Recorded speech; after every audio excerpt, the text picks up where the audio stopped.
the EU is not a member of NATO. And NATO is not a member of the EU, so it's not clear what NATO's role would also be in defending EU space capabilities like Galileo.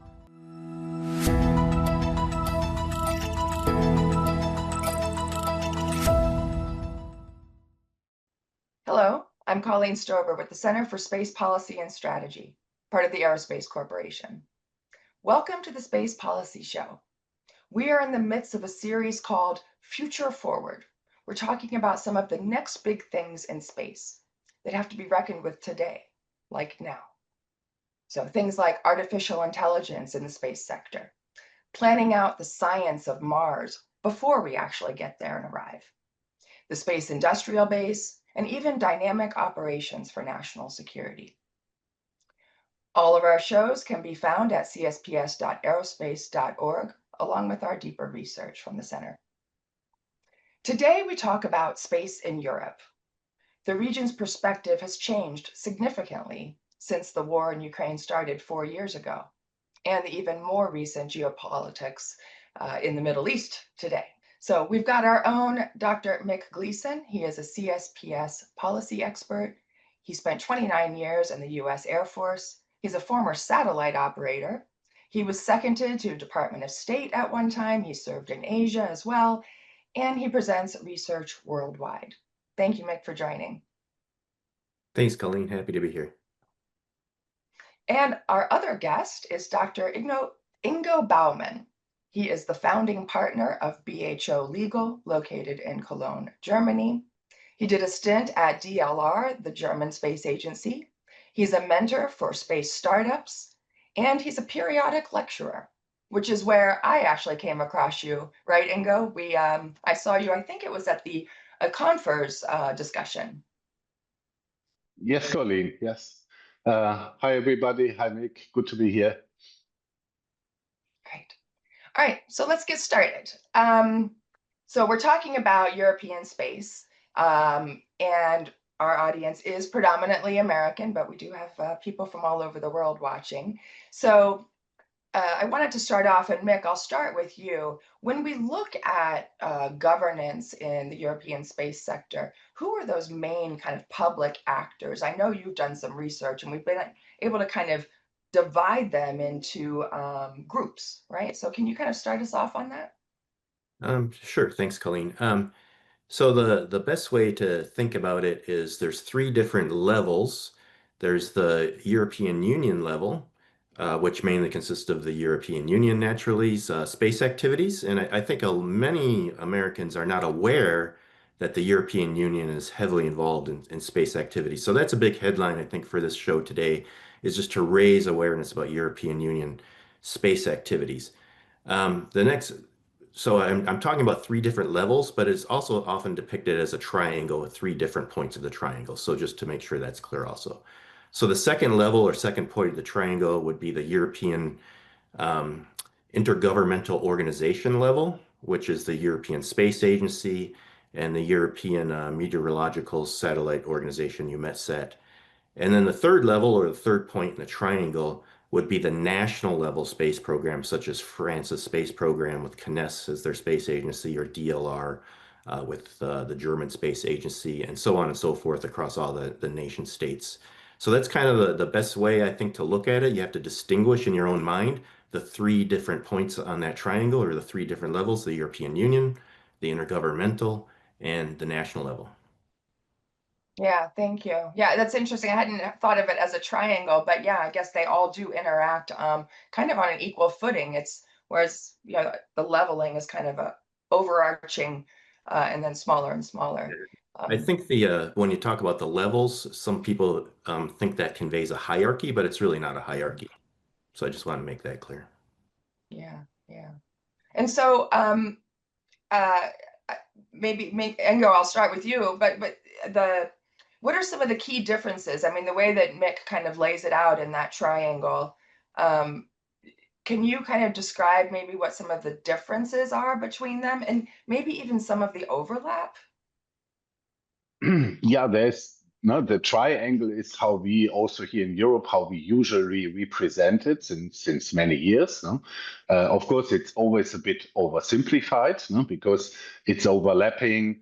Of course, we have bilateral collaborations, multinationals outside of EU, outside of ESA.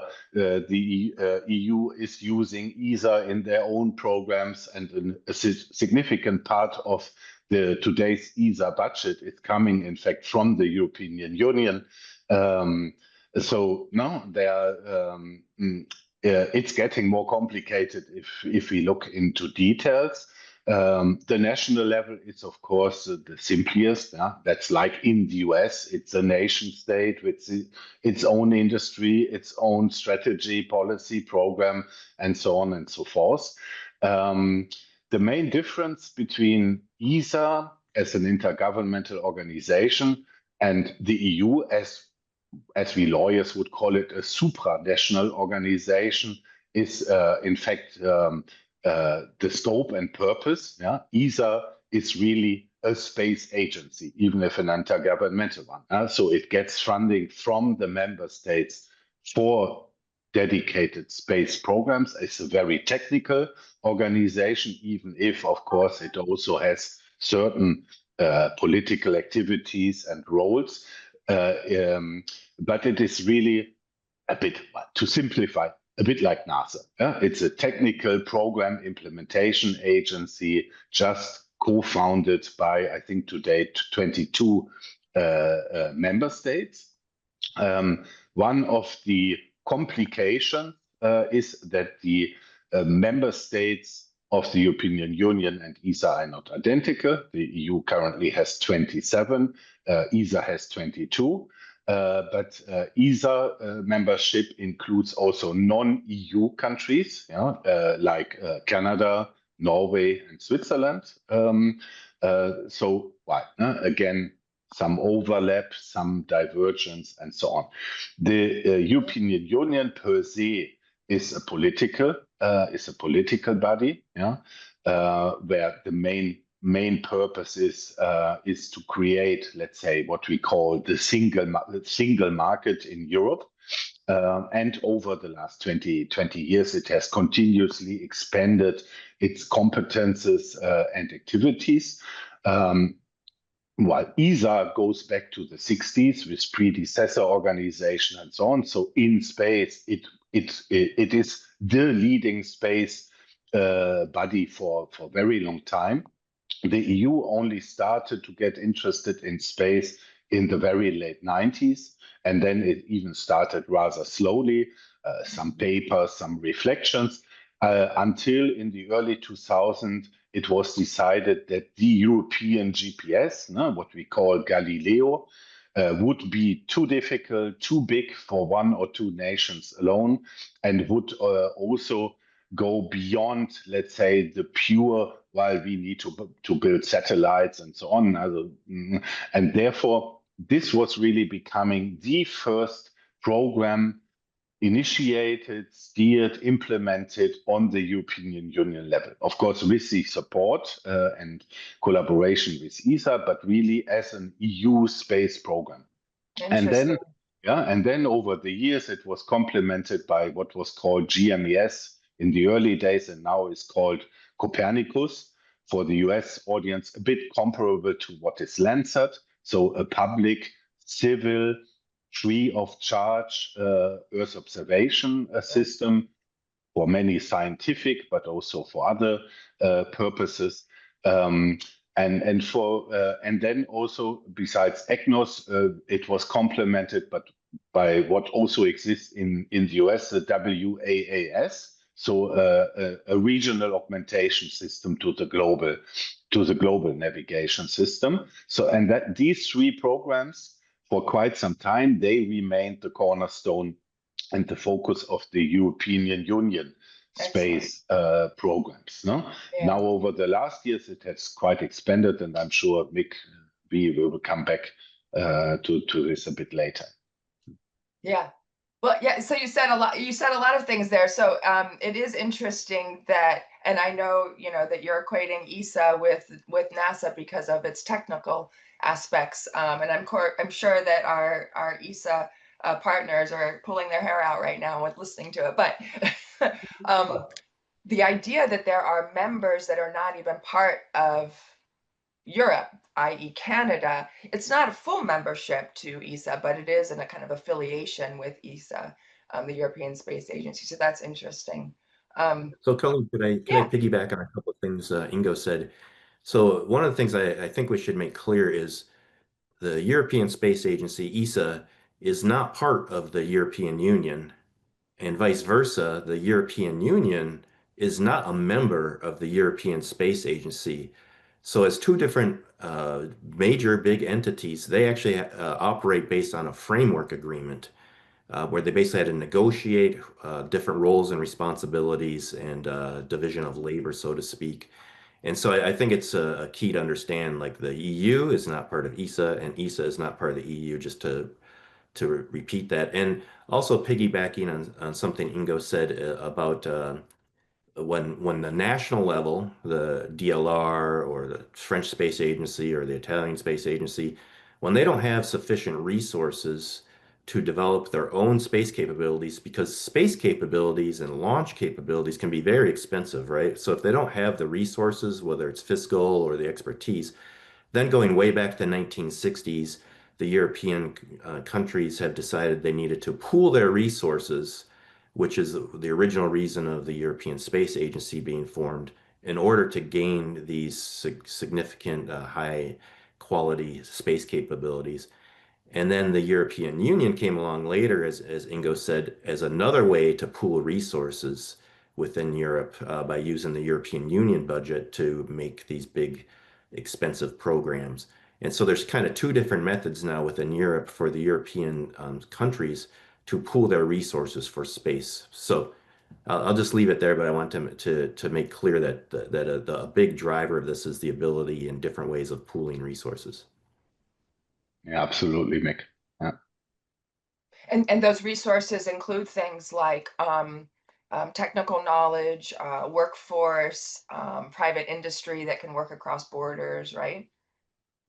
Yeah, absolutely. No, but the core is, as Mick said, is, let's say, pooling budget. No, because even the largest and most capable nations in Europe, like Germany, France, UK, alone or even bilaterally, they would not be in position to fund major programs like GPS or so on and others. Yeah. Now, and you mentioned how the European Union is really a that kind of marketplace block, right? That they're not necessarily technical, but they're trying to strengthen this single market idea. However, the European Union does have a space program. In fact, Mick, it's got this this space program agency. Do you want to introduce our audience to the EU space program? And Sure. maybe a little bit about how it's been evolving, if you. Yeah, sure. And Ingo, please jump in there to help me out when needed. So as Ingo mentioned, the Galileo PNT position navigation and timing program that Europe began in the early 2000s. They had a Galileo authority, supervisory authority. They had an operations center. They basically had an agency to run Galileo. And then around 5 years ago, the European Union, because of the growth of the programs that Ingo covered, because of the growth of the programs, they redesignated that as the European Union Agency for the Space Program, so EUSPA.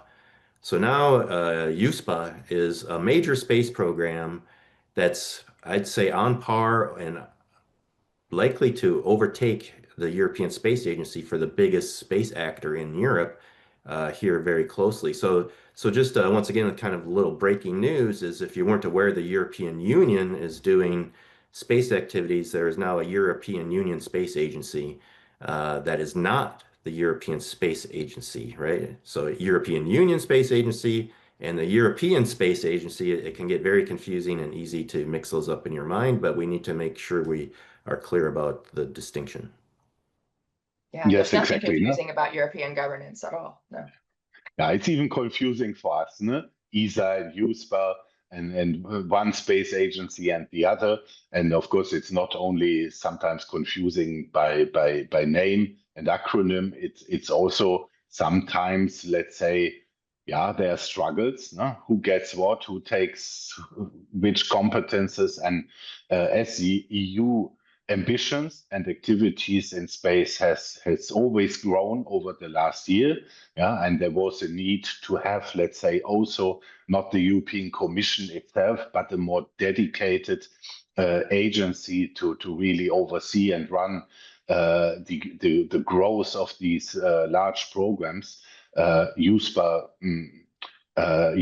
role and significance is always growing. Yeah? And yeah, sometimes in ESA understanding, well, that creates some conflicts. However, at least from the basic idea, it should be functioning because the idea is the European Union from a more political strategic level decides what type of programs should be done and are necessary on a European common level. Then it approaches ESA to help in the early research, development, pilot, demonstrator, build up, let's say, no? And also then in the implementation phase as a kind of technical arm and technical advisor, whereby then EUSPA takes over when the system behind the program is more or less getting operational and provides data and services and goes to the market and goes to the use of the member states. So it's more a kind of an operator or service provider role. And in fact, if you look to it from that angle, it's not even that new, because going back even to the 70s, it was also similar. But at the time, while we created independent intergovernmental organizations, some of the audience might know Eutelsat, or Inmarsat, which were for Inmarsat and Eutelsat even today are large commercial operators, but they were intergovernmental organizations until they were privatized by the end of the 90s, very early 2000. Yeah, and the idea was the same. We need a kind of operational space program, a kind of larger space system for certain purposes. ESA does all the research and procurement up to the point where it's operational, and then another entity, another governmental entity takes over the operations and the service provision. And today that is EUSPA. Yeah, Interesting. if I could jump in there also, just to go back, I'd like to re-emphasize something Ingo just said, and that is so we have the European Union Agency for the Space Program and ESA. However, to avoid redundancy and duplication of effort and a waste of resources and a waste of money, because the point is to pool money in Europe, right? The European Union outsources their requirements or the development of the programs they want to the European Space Agency. And so I think that's another way of saying something that Ingo just said, but the idea that the European Union is not wasting money and doing everything on their own and setting up their own industry and contracts. They're going through the European Space Agency to do what they need to get, what the European Union decides needs to get done. And so in that respect, another thing Ingo mentioned earlier was that the European Space Agency, a significant portion of their budget actually comes from the European Union now. I think it's about 25%, and I'm projecting that could go up to over 50% here in a couple of years. But that gives the European Union some weight in ESA priorities. Yeah, that's interesting, Mick. Ingo, kind of saying basically the EU or the EC is the customer. ESA, European Space Agency, is the kind of technical developer, even through to launch, and then EUSPA, the EU program, space program agency, they're the operators. So it is really interesting how confusing it is. But I'm sure they think that US is confusing too. But Mick, I wanted to pick a little bit at what you were saying about the EU maybe having a growing influence in terms of ESA's budget and maybe what they do, because the EU is that customer. What have you been seeing in the numbers of your research or recent research? So, thanks, Colleen. So currently, as we've discussed, about 25% of the European Space Agency, ESA's budget comes from the European Union, which gives them some influence on ESA priorities. However, in the new EU proposed budget for space, they're significantly increasing by potentially three or more times their amount of money for space for the European Union to spend. And of course, that means that most of that would flow into the European Space Agency in some way or another, which could potentially, I'm predicting, suggesting based on my analysis, give the EU could be providing over 50% of the European Space Agency's budget starting in a couple of years. If that happens, as I'm suggesting, that would give the EU a lot more weight on European Space Agency priorities. And I think the most significant part of that is that the European Union right now is very interested in shifting focus to space for security and defense. And if they need programs to help implement that priority on space for security and defense, that's going to go over to the European Space Agency. And the European Space Agency, which many people in their minds may consider just a scientific and peaceful, developing space for peaceful purposes only, that the European Space Agency will be getting much more into the space for security and defense and developing security and defense space capabilities for the European Union and maybe even for the national level actors. But I'll stop there and let Ingo kind of react to that assessment. Yeah, Mick is absolutely correct. No? While when we will exactly come to these 50%, no, in my view, probably it takes a little bit longer. But as you say, no, security defense is adding significantly to already the changing picture. Yeah, and it will certainly increase overall the role of the European Union in the European space governance and also within ESA. No? As long as the world does not turn back to peaceful, we are all happy times, but it doesn't look like.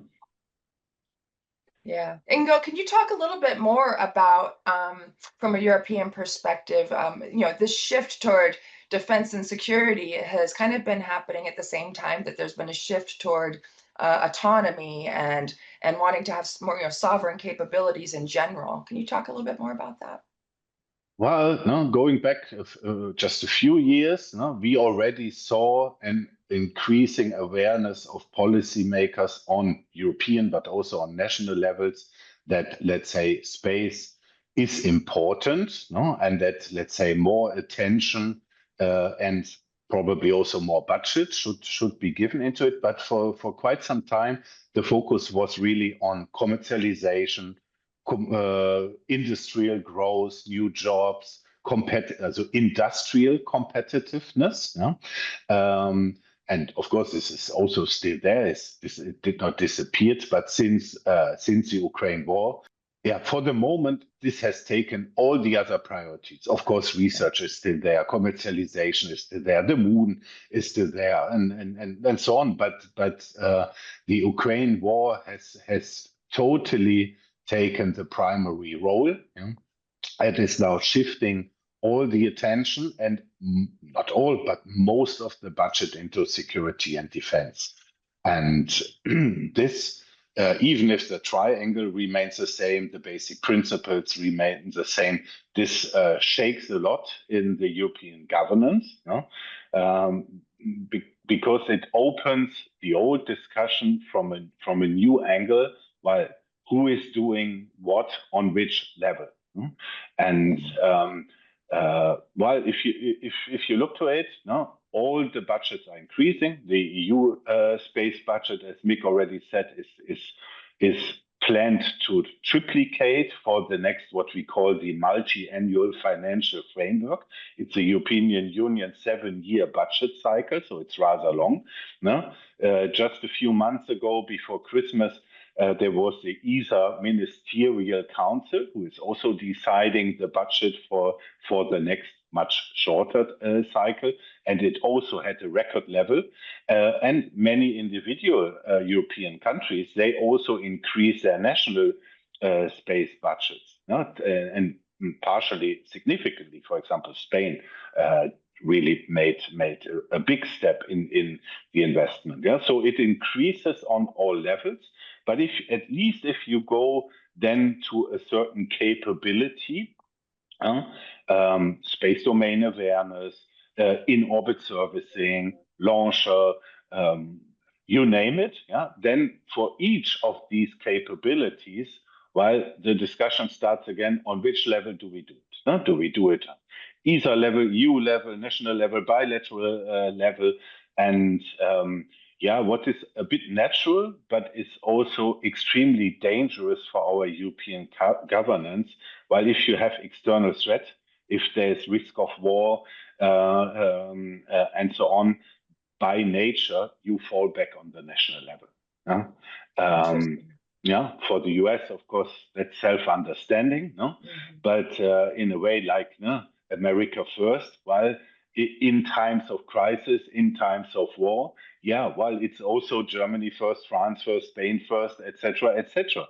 Yeah, so let's say all the complicated multilateral collaborative structures we have created over decades, well, somehow, yeah, in some way, they are also under threat now. Right, right. Well, and some of the duplication and overlap that Mick was suggesting earlier. So that would be a very interesting, anthropological study about the kind of rise of nationalism as things become crises. I'm sure that there's already tons of research out there, but is it related to the space sector? We don't know. So if anyone has something out there, please do send it to us.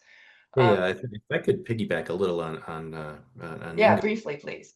So briefly, no country owns Galileo, right? Or Sentinel satellites. It's the EU that owns them. So even and Ingo mentioned the tension at the end and the pooled resources.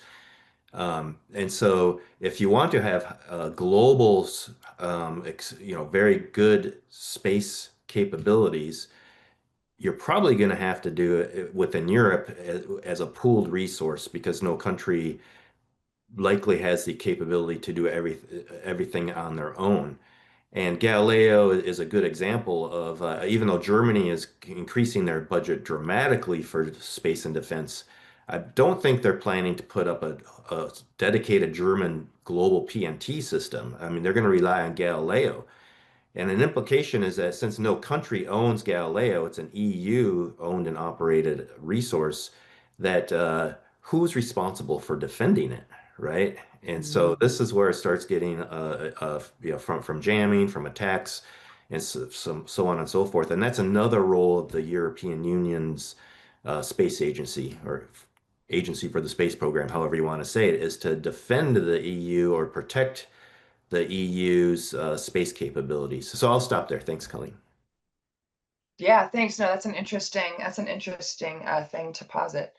Oh, and another thing, just to Yeah. tack on the final thought on that is the EU is not a member of NATO. And NATO is not a member of the EU, so it's not clear what NATO's role would also be in defending EU space capabilities like Galileo.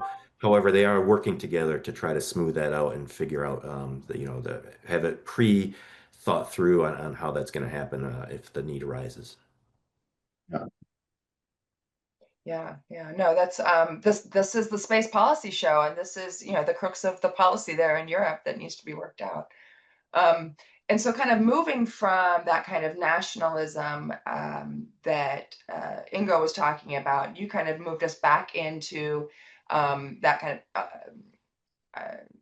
of supranational level back to the EU. We've only got about 10 minutes left, but we cannot have this show right now without talking about the European Union Space Act that was proposed last summer. Now, there are a lot of factors that are pushing and pulling it, and I will start with you, Ingo, in terms of kind of give us a quick rundown of maybe why Europe is looking to, or why the EU is looking to propose and pass something like this, and then maybe also where it is in the status of the process, because I know it's a long process. Yeah. Well, first remark, the starting point is really international space law. Yeah? So some of the audience may know the Outer Space Treaty, and Article 6 of the Outer Space Treaty, going back to the 60s, says that non-governmental space activity need to be authorized and constantly supervised by the responsible state. Yeah, and due to this international law principle, yeah, we see national space laws in the US going back to the 80s, when the commercialization wave in launchers, but then also in Earth observation started, and there was legislation, let's say, allowing this commercialization. In Europe, mostly, with some few exceptions, that happened only in the early 2000s and was very much driven by the new technology of very small satellites, which do not demand that enormous budget and also not the technological capabilities. So in the early 2000s, many smaller European states had university projects, they had spin-offs of university building these 6U, 8U satellites, etc. So suddenly there were non-governmental activities and national space laws adopted. And over time, the number grew. And currently, I think we have 13 out of the 27 EU member states who have a national space law, but with a high divergence, which is obvious because we have countries like France with a very mature and quite leading space industry with companies like Eutelsat, Airbus, and Ariane Group, and so on. And we have other smaller European states where maybe you just find some university projects and one or two spin-offs and one or two startups, etc. So, and of course, while if you have a very limited set of activities, few actors, etc., your national space law can be also rather short and simple. But if you have a very mature and broad industry with a lot of diverse activities, including launchers, SATCOM, Earth observation, and like in the US, we say non-traditional space activities in orbit servicing and so on, well, then your national space law need to be much broader in scope and also way more detailed. And so let's say what we see is a national space law, let's say 5 pages, up to, if you include the implementing administrative documents, etc., up to hundreds of pages. And let's say supervisory authorities ranging from half a person to 100 persons. And when the European Union looked to that and they said, hey, in our European Union, in the single market, we have a very divergent situation, and which creates, let's say, issues also for the industry, from entering from the German market into the French market, etc., and let's say with an increasing risk of double licensing, that for certain activities which are already authorized in Germany, you may need an additional license in France, etc. So bureaucratic burden, and so the idea for the EU Space Act was to bring, let's say, national space law out of its original United Nations realm into a more market driven, let's say, perspective, yeah, that we have a market for space products, services, data, which, like other markets, should be European, yeah, should be within the European Union, and should be also regulated on European Union level. And the works on that legislation, they go back 3-4 years. Last June, the legislative proposal came out from the European Commission. There were some early discussions before the summer break, but the legislative process has really taken off since last September. While here again, you need to know a bit how the European Union works and what the legislative bodies are. It's a council of the member states and then the European Parliament. And each of them is now reviewing, analyzing, discussing the draft legislation. And the council, so the member states, they have come up with their first real consolidated feedback and their own version just before Christmas. And only a few days ago, now the European Parliament has came up with their first report, their first own version. And now the task is to bring, let's say, all the views together and to find a final compromise on the legislative text. And then once this compromise is found, it would be adopted and then 2 weeks later published. But then still, it is foreseen that there would be a kind of transition phase, also to allow the industry to prepare and accommodate. The European Commission initially proposed the 1st of January 2030, while now it's under discussion. But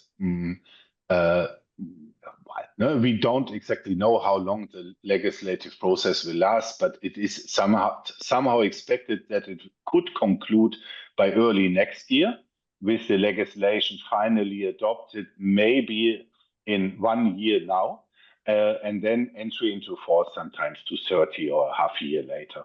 Yeah. So thank you for that. That was a really interesting kind of historical perspective about how the European Union is trying to bring space in, basically commercialization of space, right? Bringing it into the marketplace and seeing it as important enough to actually, having some rules for the members. But it's still a long time coming. The debate is ongoing right now, and I'll posit that, or I'll suggest that it's not just European members that are debating it, but I know that there's United States government is also providing feedback. There's some certain things about reciprocity, a lot of things about norms, sustainability standards, all of that, and all of that kind of affects the larger global space commercial industry as well. Yeah, and while you have, I think the FCC recently reported on market access in the US and said that also a very considerable, I don't know exactly, something like maybe 25% of, let's say, operators in the US are non-US, are coming from Europe and elsewhere. Yeah, so and now, and this for me as a more traditional space lawyer is somehow also the danger, that we are now discussing things which have their roots in the Outer Space Treaty, and which are more like public international law, responsibility, liability, jurisdiction, and so on, that these matters now come into the realm of market access, trade disputes, and let's say global market dominance. And no, okay, it's not really my role, but it's also quite clear that one driver behind the EU Space Act, and also now behind even more recent legislative proposals, some of you may know that there is a Digital Network Act proposal, which would now also go into the, let's say, frequency management area and also has these market access, no? Because if you want to provide certain types of space services, you need terminals, you need gateways, you need antenna, The spectrum and all of that, yeah. and all that requires spectrum. And in fact, the EU Space Act, it has now together with the Digital Networks Act, they target the European single market for space from two angles, one from the spectrum side and one from the space activities services side. Thank you. Yeah. So that's interesting. So the I'm going back to, this is why I have to annoyingly click accept cookies or deny cookies every time I go to a new website, right? Because of certain legislation coming out of Europe. We are, Mick, can I ask you to make some comments about either about what Ingo's been talking about or about the proposed European Space Act in general? Yeah, I think so. I think Ingo covered very well the market and the European Common Market drivers for the reason for the EU Space Act and trying to avoid the current fragmentation, or patch up the current fragmentation and make one common market for space services in Europe and space activities in Europe. So I think he covered that very well, but I think we also need to talk about the space sustainability and how the EU Space Act is going to change the global conversation, in my mind, on how best to protect space sustainability. And in the past, and currently, the emphasis globally has been on voluntary approaches, norms of behavior. Hey, please don't mess up space. Please follow these rules. A lot of countries have agreed to, but it's voluntary compliance. I think the EU Space Act is going to shift the conversation to more acceptance of the idea of mandatory obligations and legal requirements that will help protect space sustainability, whether it's collision avoidance requirements, where sharing contact information between satellite operators. There's a whole list of space sustainability and space safety measures that are going to be mandatory now instead of voluntary for companies to comply with. And I think that's important. And that also has long-term implications for the future of global space governance. So the EU Space Act, even if only at the end of the process that Ingo laid out, if at the end of the process, a year or two from now, the EU comes out with a Space Act, and even if it's been chopped down 75, 80%, and just a few things that are in the current proposal survive their legislative process, it's still going to have an influence because it shifts the conversation to more acceptance of mandatory requirements. Yeah, Mick is absolutely right. No? It will not harmonize national space laws completely. So the member states, they will still be in the driving seat for licensing their national operators, their national space activities. They will also continue to run national space object registers. They can decide on liability caps, mandatory insurance. So a lot of the standard and important elements of national space laws, they remain on national level. But as Mick said, sustainability and safety of operations, which are closely linked to each other, collision avoidance, debris removal, space debris mitigation overall, and finally also cybersecurity. Those three more technical levels, those will be harmonized. So if one of the EU member states issue a license to its own operator, it will contain certain license conditions, which the country is free to determine. Plus, it has to, here it's mandatory, it has to ensure compliance with those technical requirements which are harmonized and set by the EU Space Act. And it will certainly increase the level of sustainability and safety requirements quite a lot. But from a US perspective, well, it also catches up Yeah, if you remember that the FCC, what is it now, 2 years or so ago, decreased the in-orbit presence after end of mission from 25 to 5 years, while we are now catching up, yeah, and also would move to the 5 years. Cyber security requirements, no? By NEEDS and other US organizations. This is already an ongoing process since a few years. So now we are catching up, and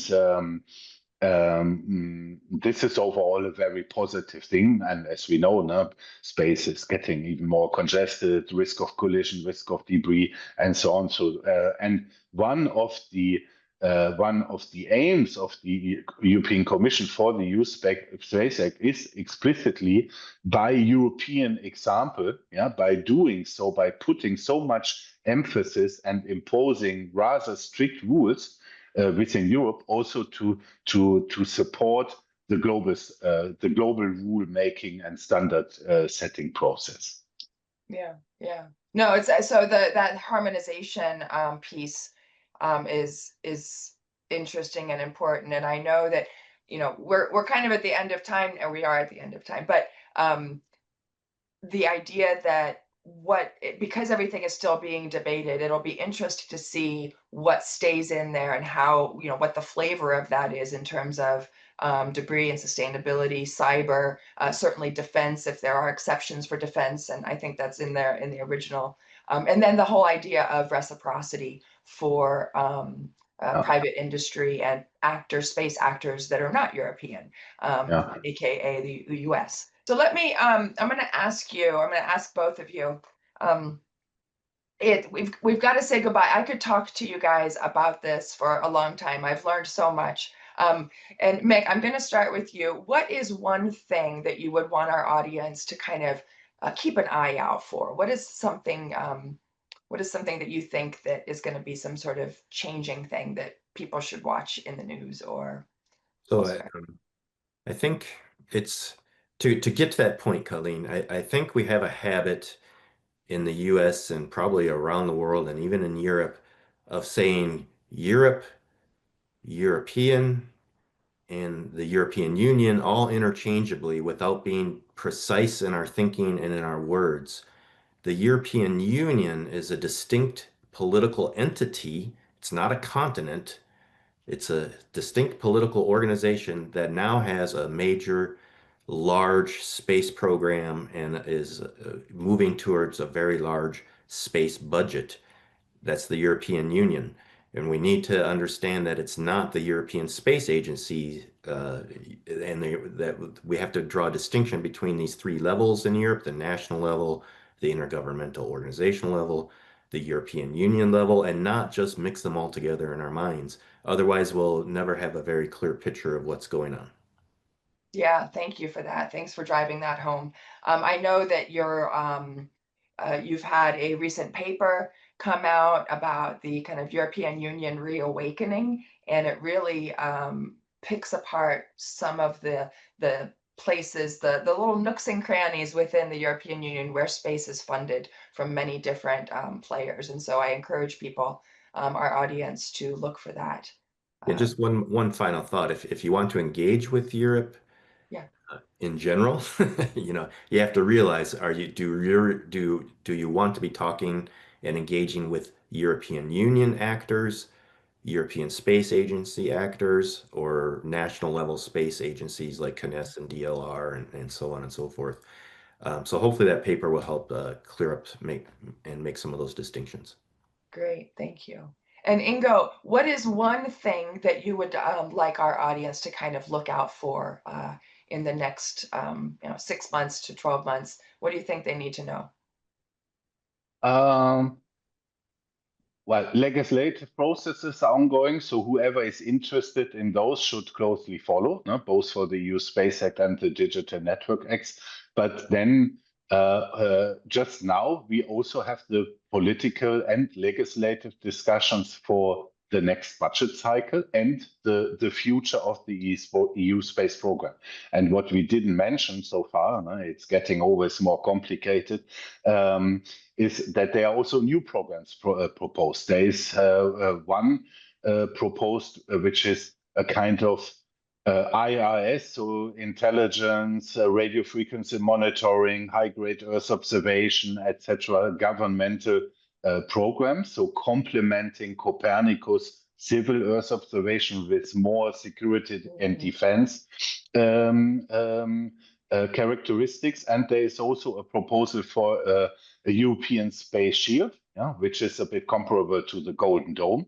And so there are new programs in the planning under discussion, and which could also grow even more the relevance of the European Union space program compared to ESA and the individual nations. What for me, the big question is, let's say, looking ahead, not 1 year or 6 months, but a bit longer, and the security and defense situation and threat, they continue, is the question, what do we do in Europe to create something similar like the Space Force in the US? So a real military space operational agency. And now we have discussed the triangle ESA. None of those currently, as it is perceived, as it is set up today, is really in the position to do real military space operations.